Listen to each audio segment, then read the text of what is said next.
Fala, meus lindos, tudo bem com vocês? Que bom que nós chegamos até aqui e você vai ouvir agora mais uma palavra. Eu tenho certeza que Deus vai falar ao teu coração. Abre o coração, deixa o Senhor Jesus falar de maneira completa com você. Amém?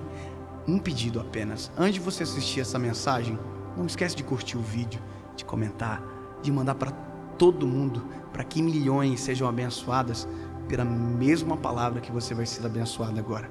Vamos para a mensagem. Evangelho de Jesus, conforme escreveu Mateus, capítulo de número 18, versículo de número 23. É uma parábola um pouco longa, mas que vai abençoar muito você. Por isso, o reino dos céus pode comparar-se a um certo rei que quis fazer conta com os seus servos. E começando a fazer contas, foi-lhe apresentado um que devia 10.000 talentos.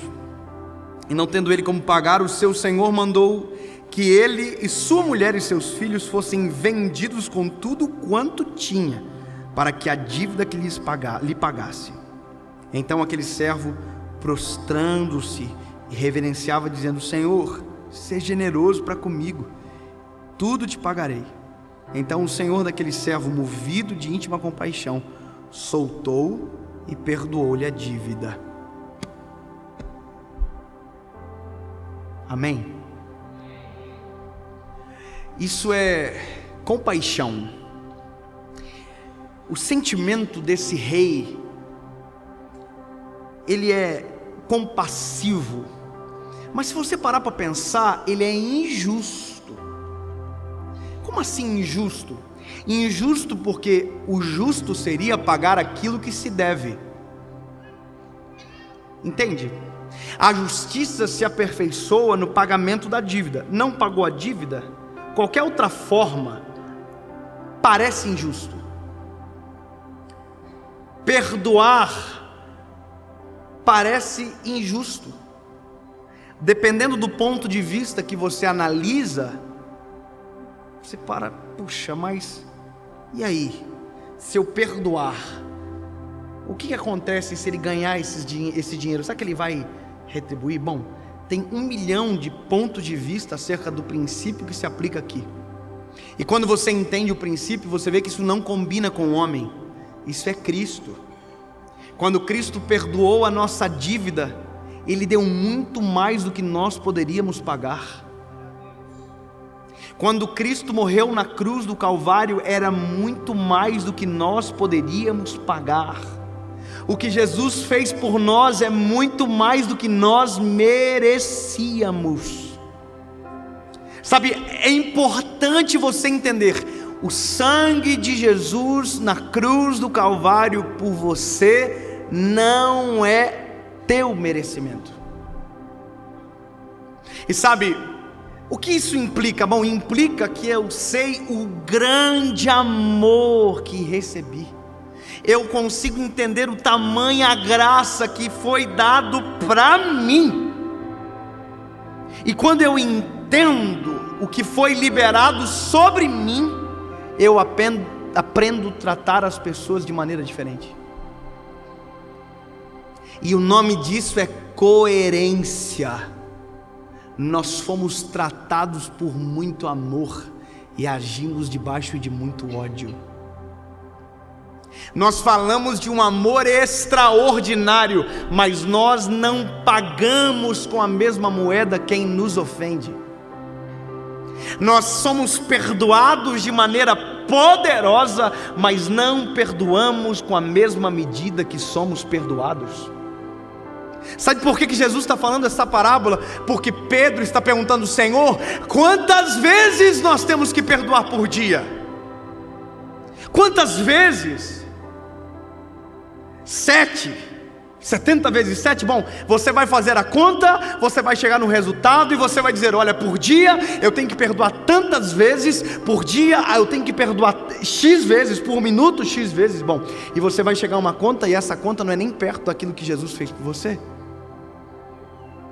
Agora, o assunto, ou aquilo que é o que Deus colocou no meu coração, para essa última mensagem da série, não é nem a quantidade de vezes que você perdoa, mas é a forma que você compreende quem tem o mesmo problema que você. Errar é humano. Eu quero que você entenda isso.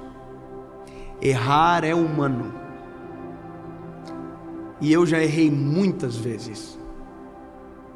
Você já errou muitas vezes. Mas sabe qual é o problema? É porque nós sempre tratamos o erro dos outros como se nós nunca tivéssemos errado.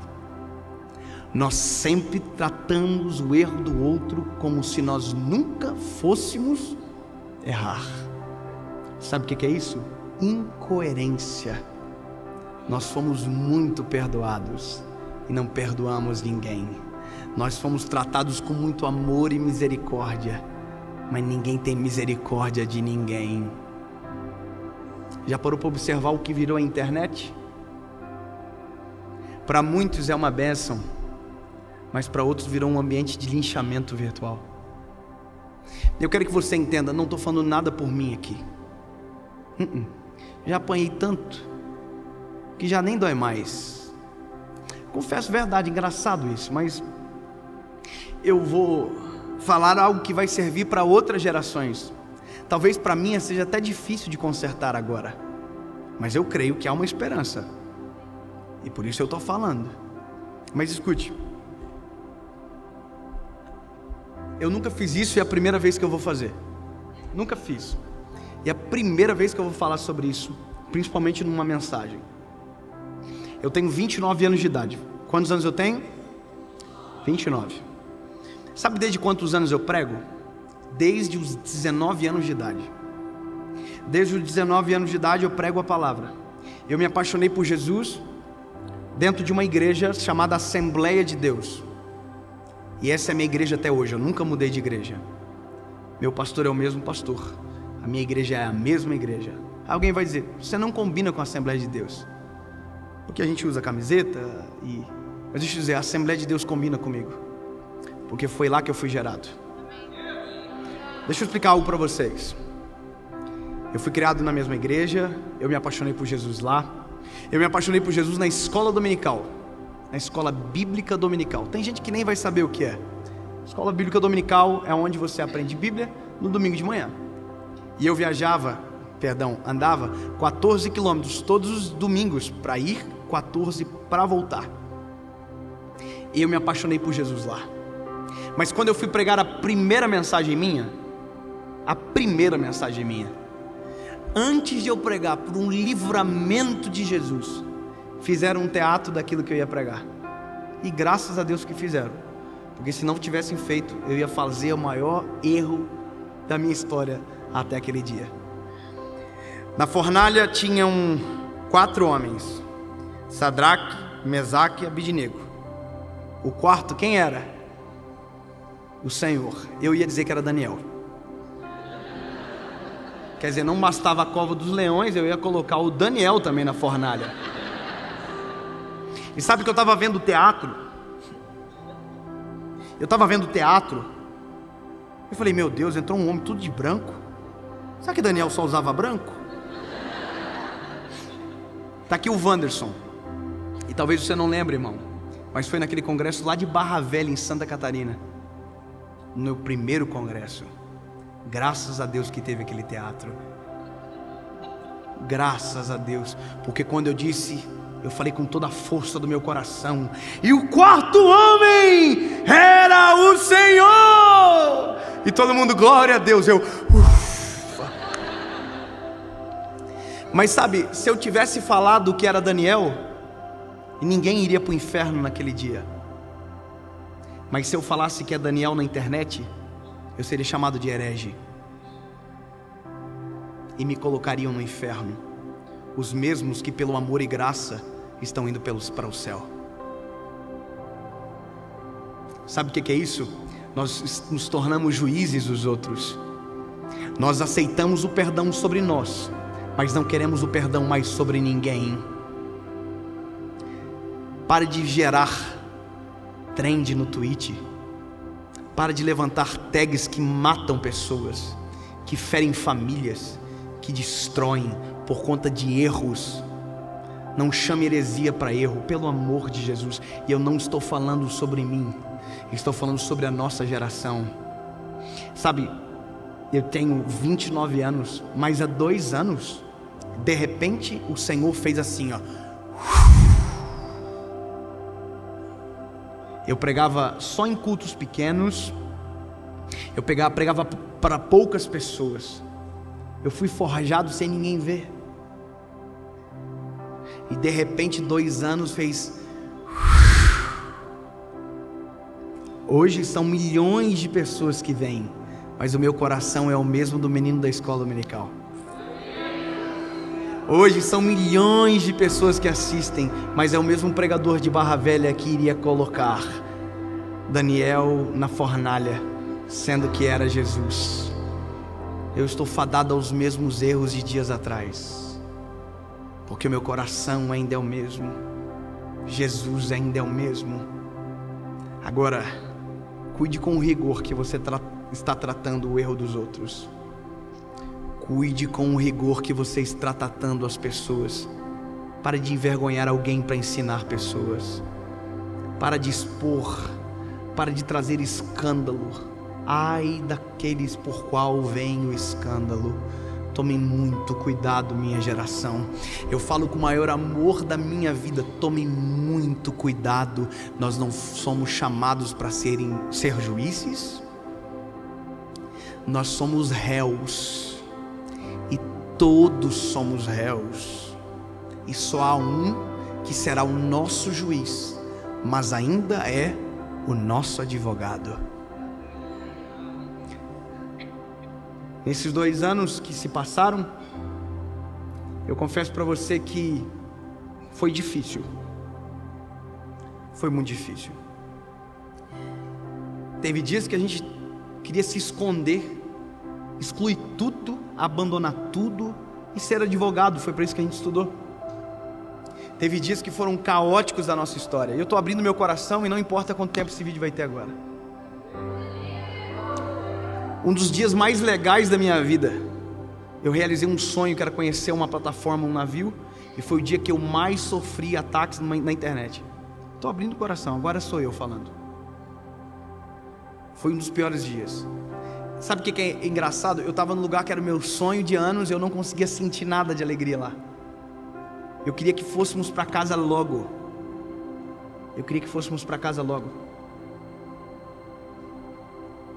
Foi o dia que eu falei que o homem era o centro do coração de Jesus.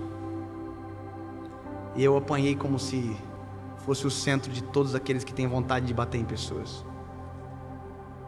Sabe, eu poderia tentar explicar, poderia refazer algumas palavras, mas hoje não é sobre isso, não é sobre o erro, é sobre a forma com que as pessoas estão tratando o erro dos demais, ou estão enxergando. A Bíblia vai dizer que esse servo que devia pediu perdão, e o rei disse: está perdoado. Só que esse servo perdoado tinha alguém que devia para ele.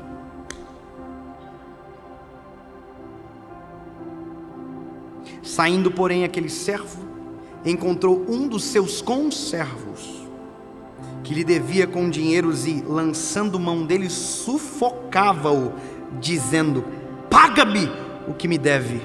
Então o seu companheiro, prostrando-se aos pés, rogava-lhe, dizendo: seja generoso para comigo, e tudo te pagarei.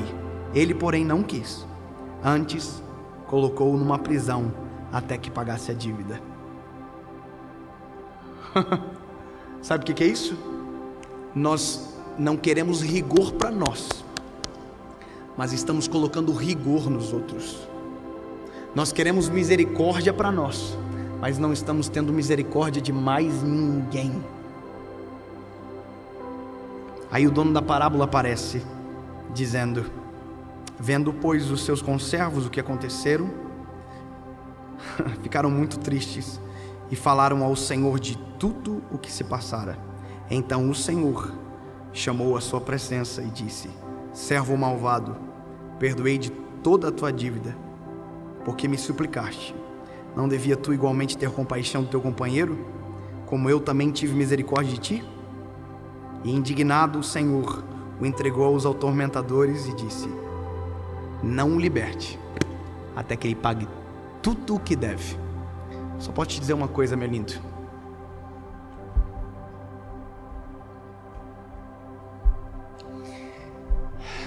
Se eu fosse pagar tudo o que eu devo ao meu Senhor, eu nunca seria solto. Mas Ele me soltou. Ele morreu na cruz do Calvário por mim, se entregou por mim. O pecado era meu, a dívida era minha, era tudo meu, e Ele fez por mim. Foi por mim. Se você quiser chamar isso de centro ou de qualquer outra palavra, o problema é seu. Ele obedeceu o Pai, mas foi por mim que Ele morreu na cruz. Ei, porque Deus amou o mundo, Ele entregou o seu Filho por mim. A dívida era minha, Ele pagou a minha dívida. A minha dívida está paga. Agora eu estou tendo que estou tendo que aprender a perdoar vocês. Você está entendendo onde eu quero chegar? Eu fui perdoado, eu fui remido, eu fui lavado. Não esperem de mim um juiz sobre vocês. Eu sou réu, eu perdoo qualquer um que me feriu, qualquer um que me machucou, porque eu machuquei muita gente, mas graças a Deus o sangue de Cristo já escorreu no madeiro. Tá tudo bem.